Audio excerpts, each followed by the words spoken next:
അതുകൊണ്ട് പ്രിയമുള്ള മുഅ്മിനീങ്ങളെ, ഈ മാസം, ഈ പരിശുദ്ധമായ മുഹറം മാസം നിങ്ങൾ ഇബാദത്തുകൾ കൊണ്ട്, നോമ്പുകൾ കൊണ്ട് നിങ്ങൾ അലങ്കാരപ്പെടുത്തുക. പ്രത്യേക മുഹറം മാസത്തിലെ താസ്വായിലെയും ആശുറായിലെയും നോമ്പ് നാം പിടിക്കുക. വലിയ പ്രതിഫലവും മഹത്വവുമുള്ള നോമ്പാണ് ആശുറാ നോമ്പും. അതിന്റെ പ്രതിഫലം അറിയണോ പ്രിയമുള്ളവരെ? നമ്മൾ മനസ്സിലാക്കണം. അള്ളാഹുവിന്റെ പ്രവാചകൻ അവിടുന്ന് പറഞ്ഞു തരികയാണ്, ആശുറാ നോമ്പിന്റെ പ്രതിഫലം എന്റെ പ്രിയമുള്ളവരെ, മഹത്വം നമ്മെ അള്ളാഹിന്റെ പ്രവാചകൻ പഠിപ്പിച്ചു തരികയാ. മനസ്സിലാക്കുക. നബി ഖതാദ റളിയല്ലാഹു അൻഹു ഖാല ഖാല റസൂലുള്ളാഹി സ്വല്ലല്ലാഹു അലൈഹി വസല്ലം. മഹാനായ നബി ഖതാദ റളിയല്ലാഹു അൻഹു നിവേദനം ചെയ്യുന്ന ഹദീസാണ്. ഖാല റസൂലുള്ളാഹി സ്വല്ലല്ലാഹു അലൈഹി വസല്ലം. മഹാനായ പ്രവാചകൻ അവിടുന്ന് പറയുകയാ, സിയാമു യൗമി ആശുറാ,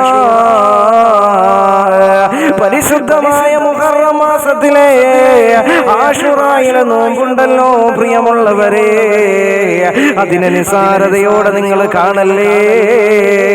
അല്ലാഹുവിന്റെ പ്രവാചകൻ അവിടുന്ന് പറയുകയാ, ഇന്നി അഹ്തസിബു അലല്ലാഹ്, ആ നോമ്പ് കൊണ്ട് ഞാൻ ആഗ്രഹിക്കുന്നത്, ഉദ്ദേശിക്കുന്നത് അയ്യുകഫിറ,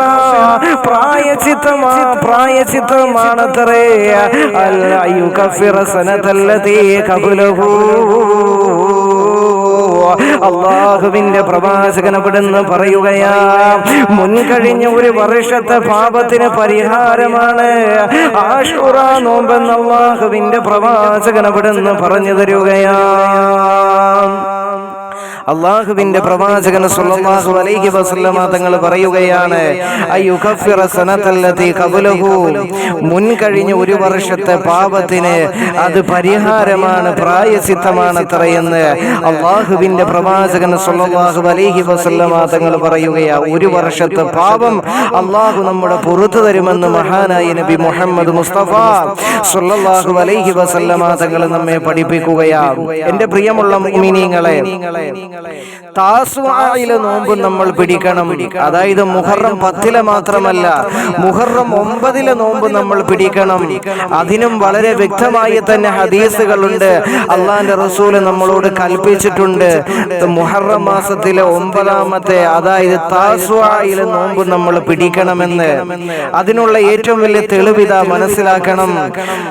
ഫിർഔനിനെ പരാജയപ്പെടുത്തി മഹാനായ മൂസാ നബി അലൈഹിസ്സലാമിന് അല്ലാഹു സുബ്ഹാനഹു വ തആല വിജയം നൽകിയതിൽ നന്ദിയായി ജൂതന്മാർ മുഹറം 10 നോമ്പ് പിടിക്കാറുണ്ടായിരുന്നു.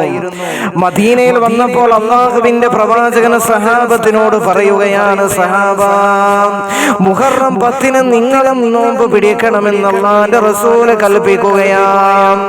ജൂതരോട് എതിരാവാൻ, സാദൃശ്യമാവാതിരിക്കാൻ മുഹറം 10 നിങ്ങൾ നോമ്പെടുക്കാൻ അല്ലാഹുവിന്റെ റസൂല് പറയുകയാണ്. അതായത് മതനിയമങ്ങളിൽ എന്റെ പ്രിയമുള്ളവരെ, മറ്റൊരു മതത്തിന്റെ നിയമങ്ങൾ നമ്മുടെ മതത്തിലേക്ക് കടന്നു വരാൻ പാടില്ല. ജൂതന്മാരെ താടി വെട്ടി കുറച്ചപ്പോൾ അല്ലാഹുവിന്റെ റസൂല് പറഞ്ഞു, നിങ്ങൾ താടി നീട്ടി വളർത്തണമെന്ന് അല്ലാഹുവിന്റെ റസൂല് പറഞ്ഞു. പരിശുദ്ധമായ ദീനുൽ ഇസ്ലാമിന്റെ മതനിയമങ്ങൾ മറ്റൊരു മതവുമായി താരതമ്യം ചെയ്യാൻ പാടില്ല. വിശുദ്ധമായ ഖുർആനിലൂടെ അതുകൊണ്ട് തന്നെയാണ് അല്ലാഹു പറഞ്ഞത്, ലക്കും ദീനുക്കും വലിയ ദീൻ, നിങ്ങൾക്ക് നിങ്ങളുടെ മതം, എനിക്ക് എന്റെ മതമെന്ന് അള്ളാഹുവിന്റെ പ്രവാചകന് അവിടുന്ന് വിശുദ്ധമായ ഖുർആനിന്റെ ആയത്തെടുത്തുകൊണ്ട് പരിചയപ്പെടുത്തിയെങ്കിലേ ഒരിക്കലും മതത്തിൽ എന്റെ പ്രിയമുള്ളവരെ മറ്റു മതങ്ങളുമായിട്ട് ഒരു കാര്യവും നമ്മൾ സാദൃശ്യപ്പെടുത്താൻ പാടില്ല. ജൂതന്മാരെ 10ാമത്തെ നോമ്പ് പിടിച്ചു, ആശുറ നോമ്പ് പിടിച്ചു. അതുകൊണ്ട് നമ്മൾ ആശുറ നോമ്പ് മാത്രം പിടിക്കരുത്. അവരോട് എതിരാകുന്നതിന് വേണ്ടി താസ്വായിലെ 9ാമത്തെ നോമ്പ് നിങ്ങൾ പിടിക്കണമെന്ന് അള്ളാഹിന്റെ റസൂൽ കൽപ്പിച്ചിട്ടുണ്ട്. എങ്ങനെ? ഒരു ഹദീസ് കേട്ടോളുവിൻ. അൻ അബ്ദുല്ലാഹി ഇബ്നു അബ്ബാസ് റളിയല്ലാഹു അൻഹുമ യഖൂലു ഹീന സാമ റസൂലുള്ളാഹി സ്വല്ലല്ലാഹു അലൈഹി വസല്ലം യൗമ ആശുറാ വഅമറ ബിസിയാമിഹി. ആശുറ നോമ്പ് പിടിക്കാൻ നബി തങ്ങൾ കൽപ്പിച്ച ദിവസമുണ്ടല്ലോ. കാലു സഹാബാക്കൾ പറയുകയാ, യാ റസൂലല്ലാഹ്, നബിയേ, അല്ലാഹുവിന്റെ പ്രവാചകരെ, ഇന്നഹു യൗമ തുഅള്ളിമുഹുൽ യഹൂദു വന്നസാറാ, നിശ്ചയമായും ഈ ദിവസം യഹൂദികളും നസ്രാനികളും ഈ ദിവസം ബഹുമാനിക്കുന്നവരാണ്, ആദരിക്കുന്നവരാണ്. ഫഖാല റസൂലുള്ളാഹി സ്വല്ലല്ലാഹു അലൈഹി വസല്ലം, അപ്പോൾ അല്ലാഹുവിന്റെ പ്രവാചകൻ അവിടുന്ന് പറയുകയാ, ഫൈദാ ഖാനൽ ആമുൽ മുഖ്ബിലു, അപ്പോൾ ഇനി വരുന്ന വർഷം ഇൻഷാ അല്ലാഹു ഉദ്ദേശിച്ചാൽ സുന്നൽ യൗമ താസിഅ, നമുക്ക് താസുആയിലെ അതായത് മുഹറം 9 നോമ്പും പിടിക്കാമെന്ന് അല്ലാഹുവിന്റെ പ്രവാചകൻ അവിടുന്ന് സഹാബത്തിനോട് പറയുകയാണ്.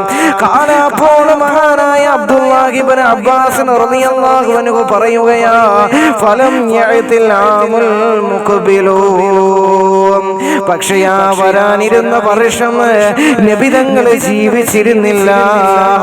ഹത്താ തുവഫിയ റസൂലുള്ളാഹി സ്വല്ലല്ലാഹു അലൈഹി വസല്ലം, അതായത് നബി തങ്ങൾ നോമ്പ് പിടിച്ചിരുന്ന മുഹറം മാസത്തിലെ അടുത്ത വർഷം അല്ലാഹുവിന്റെ റസൂൽ ജീവിച്ചിരുന്നില്ല. അതിനു മുമ്പ് ഈ ലോകത്തോട് വിട പറഞ്ഞു പോയി. അതുകൊണ്ട് അല്ലാഹുവിന്റെ റസൂലിന് പിടിക്കാൻ കഴിഞ്ഞില്ല താസുആയിലെ നോമ്പ്, 9ാമത്തെ നോമ്പ്. അതുകൊണ്ട് അല്ലാഹുവിന്റെ റസൂൽ കൽപ്പിച്ചിരുന്നു, നിങ്ങൾ ആശുറായിലെയും താസുആയിലെയും മുഹറം 9ഉം 10ഉം നോമ്പ് നിങ്ങൾ പിടിക്കണം, യഹൂദികളോട് എതിരാകണം, അവരോട് സാദൃശ്യമാകരുത്. അതുകൊണ്ട് താസുആയിലെ നോമ്പും നിങ്ങൾ പിടിക്കണമെന്ന് അല്ലാഹുവിന്റെ പ്രവാചകൻ സഹാബത്തിനോട് പറഞ്ഞിട്ടുണ്ട്. ഇതിൽ കൂടുതൽ വലിയ തെളിവുകൾ വേണോ പ്രിയമുള്ളവരെ?